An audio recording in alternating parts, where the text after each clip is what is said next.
puntland waad hagaajiso intaad noo eegan tahay ayuu shacabkani hodme Soomaaliya ha ku halayn cid kale Soomaaliya ha ku halayn cid kale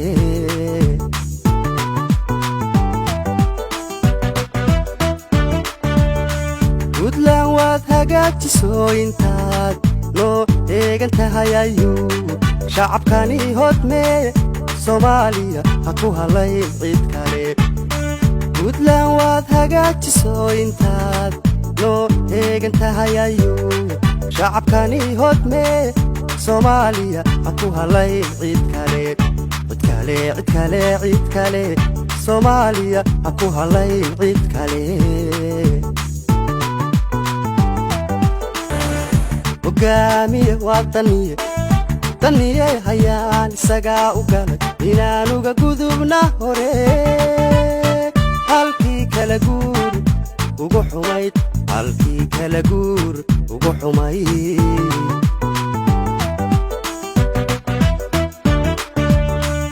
hogaamiye wadaniye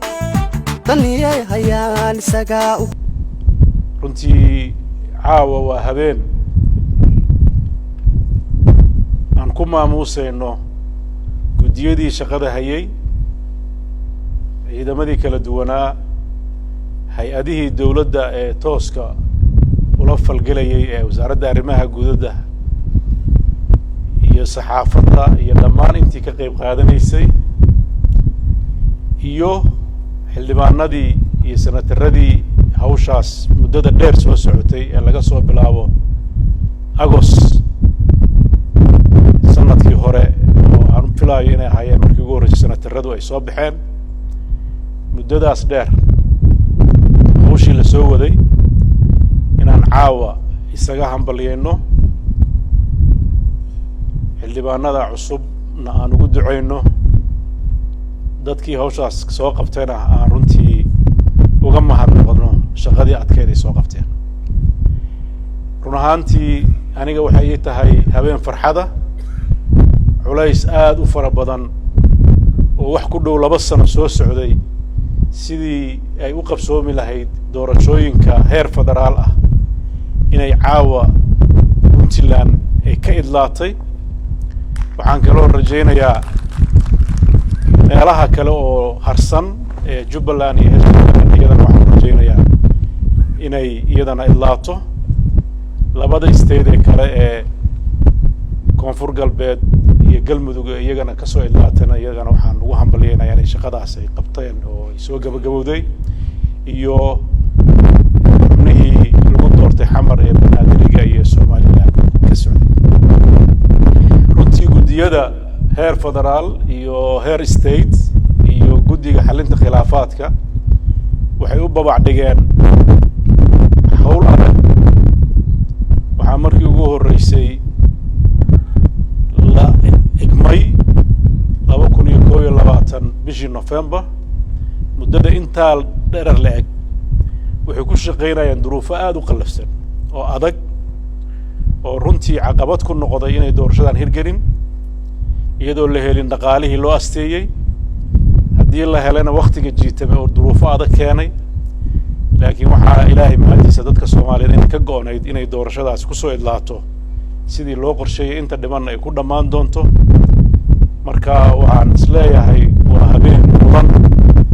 in aan ilaahay subxaanahu wa tacaala aan u mahadnaqno annaguna aan isku mahadcelinno shaqadii adkeyd ay qabsatay runtii waa arrin u baahan in hoosta laga xariiqo inay doorashada ay jiitantay wax sanad iyo bar ku sii dhow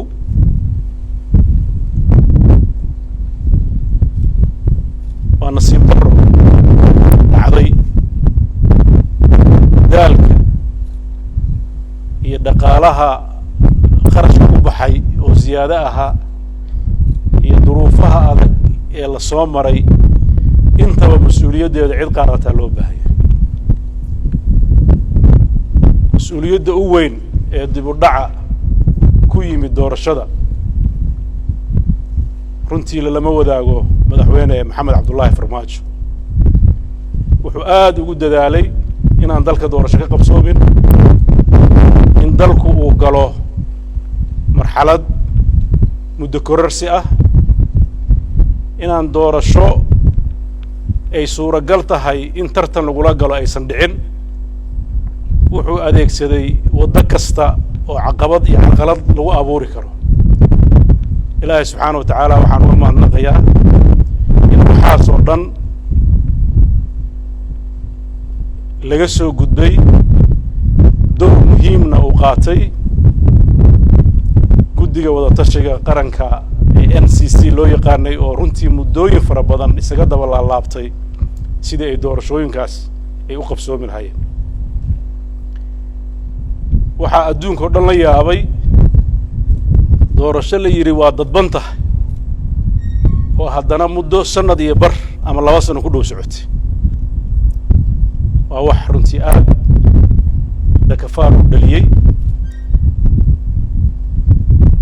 waxaan rajaynayaa in casharro laga barto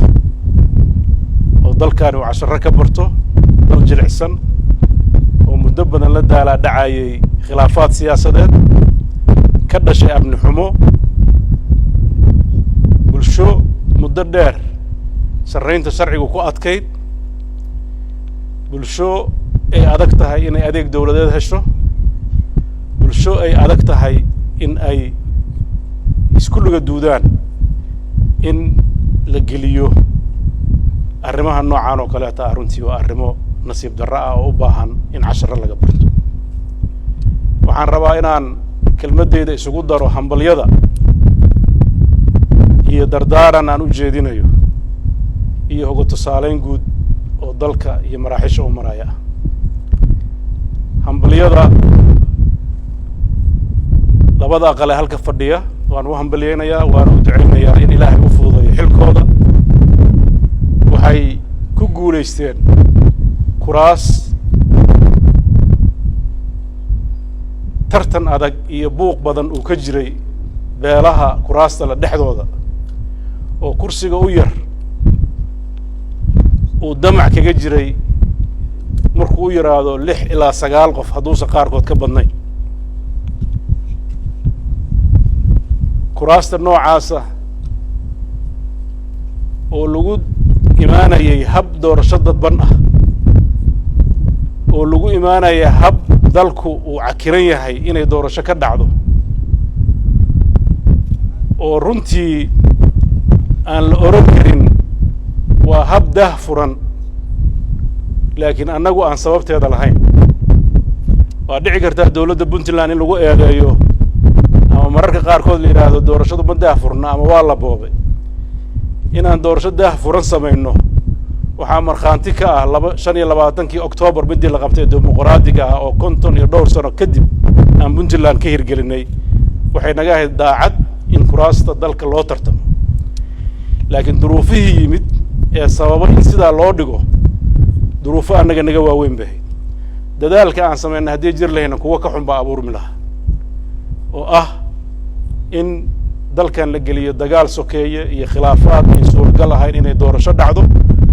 oo kursiga aan waxba lagu qabanayn la iska sii fadhiyo ayuu qarka u istaagay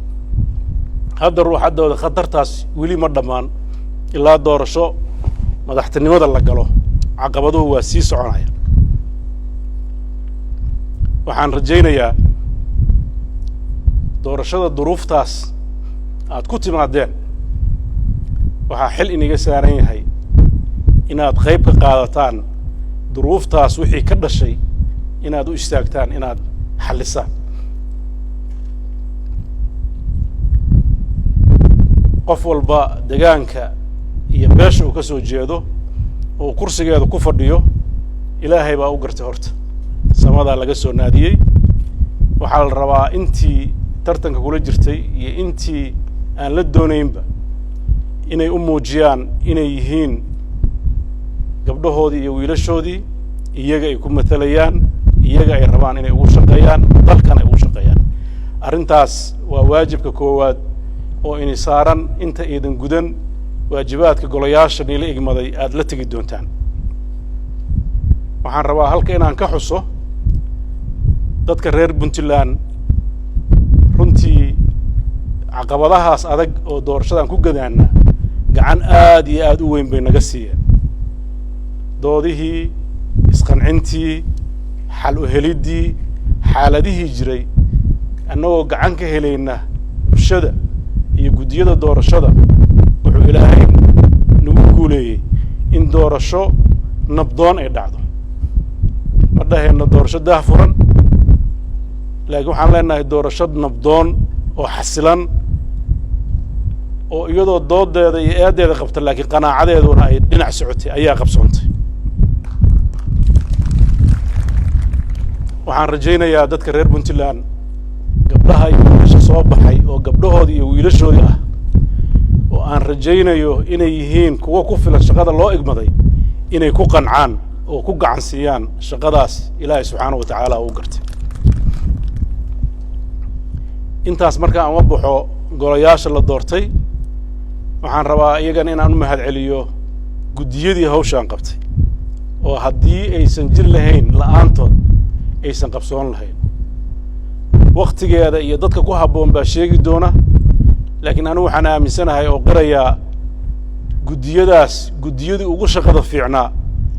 ee qabsoomidda doorashooyinka deegaanada inay yihiin dhinaca hab maamuuska hab raaca iyo documentationkaba inuu si hufan oo degan oo aan turxaan lahayn inay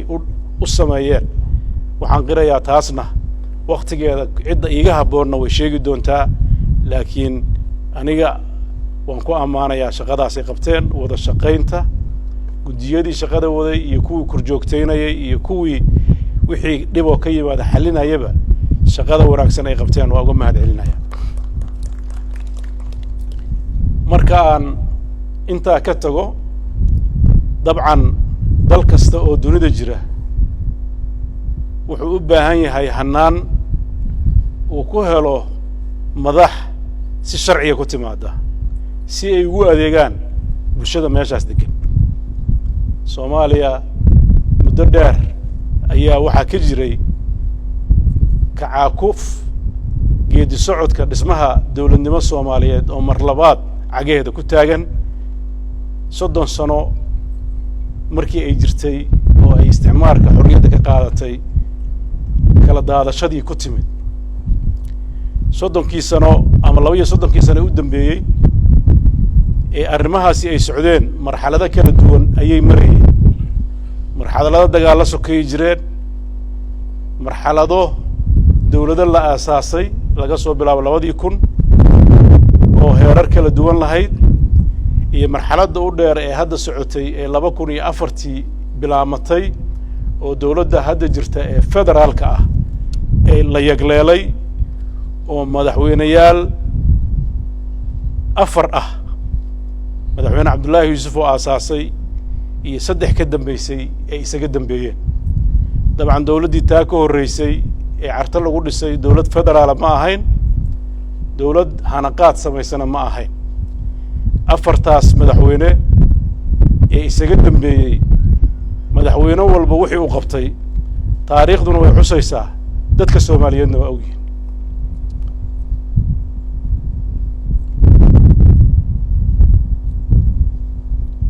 midii u dambeysay ee 4teedii sano sanadkii dheeriga ku darsatay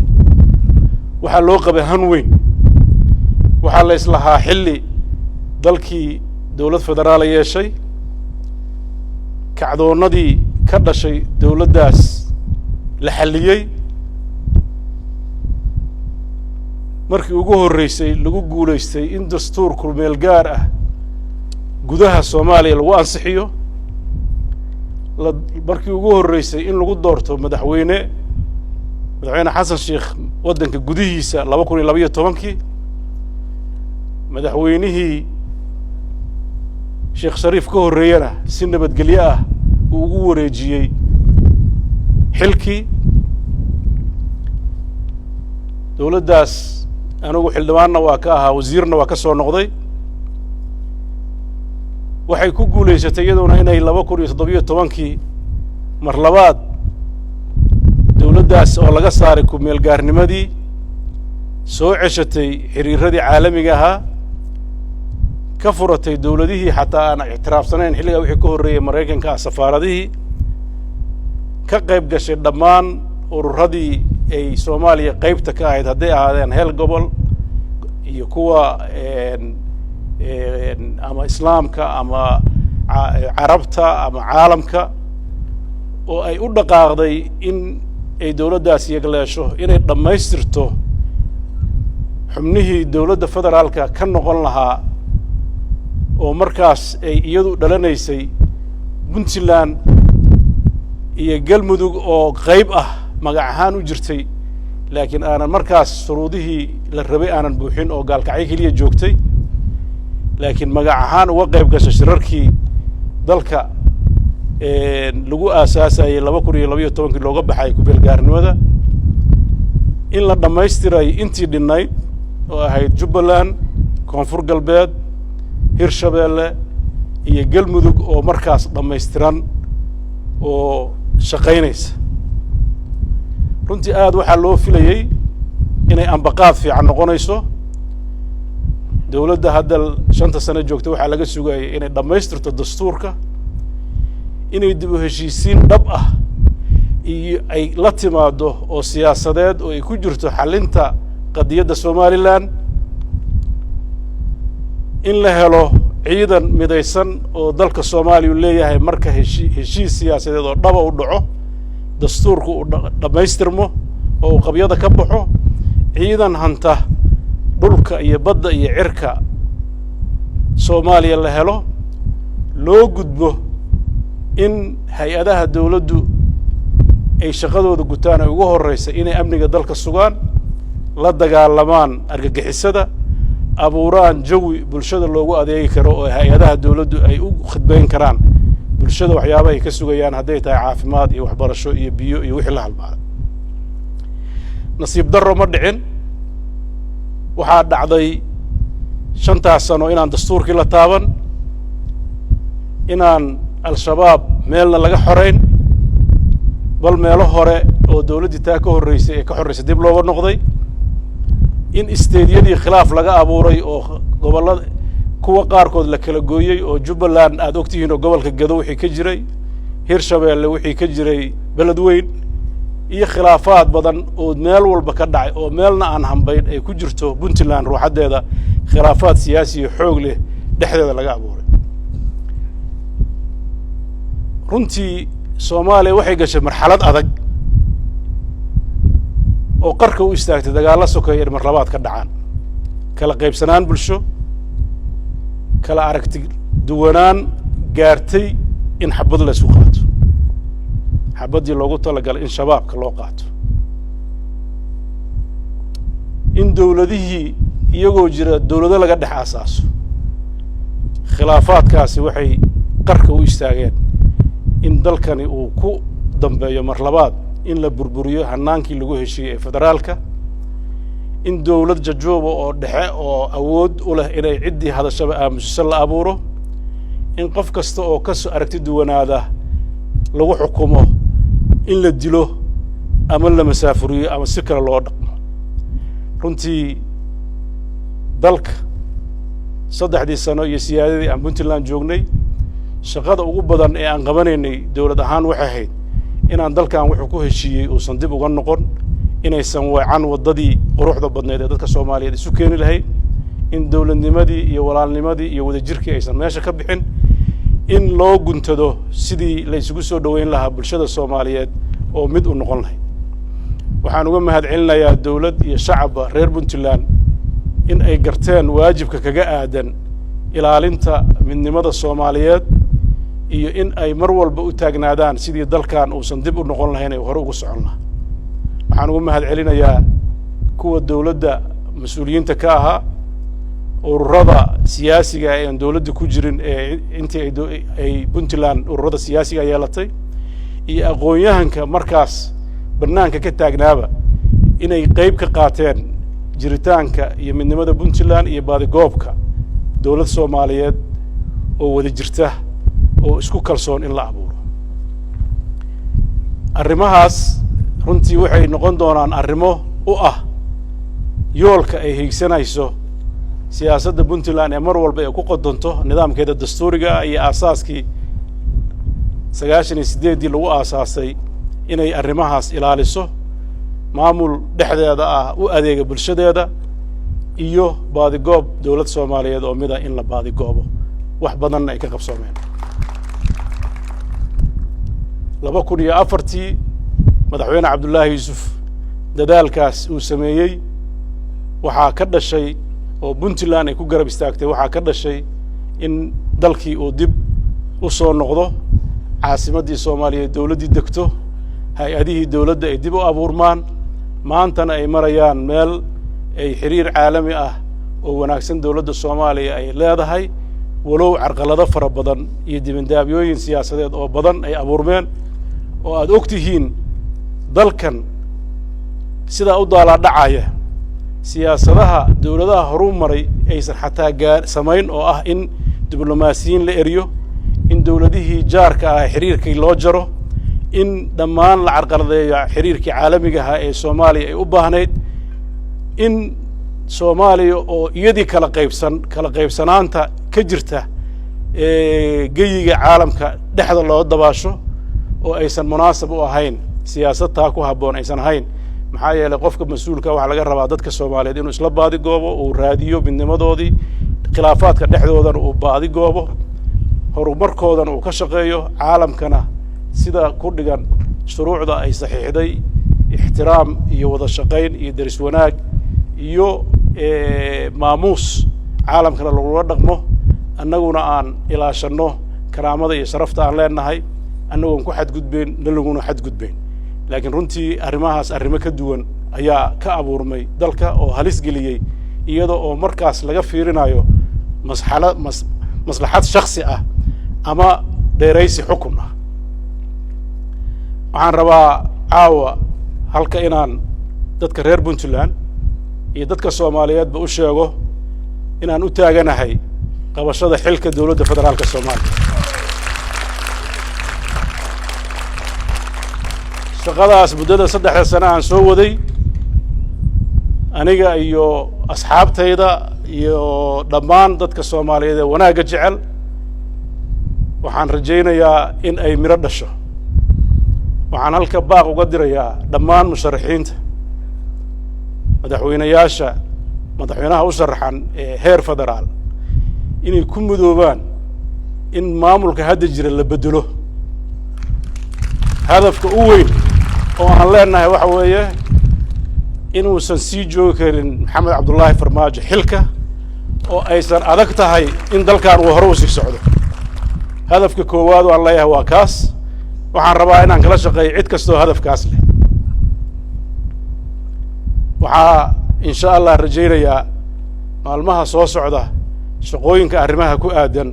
inaan dardargelintooda ay arki doontaan oo aan muujin doono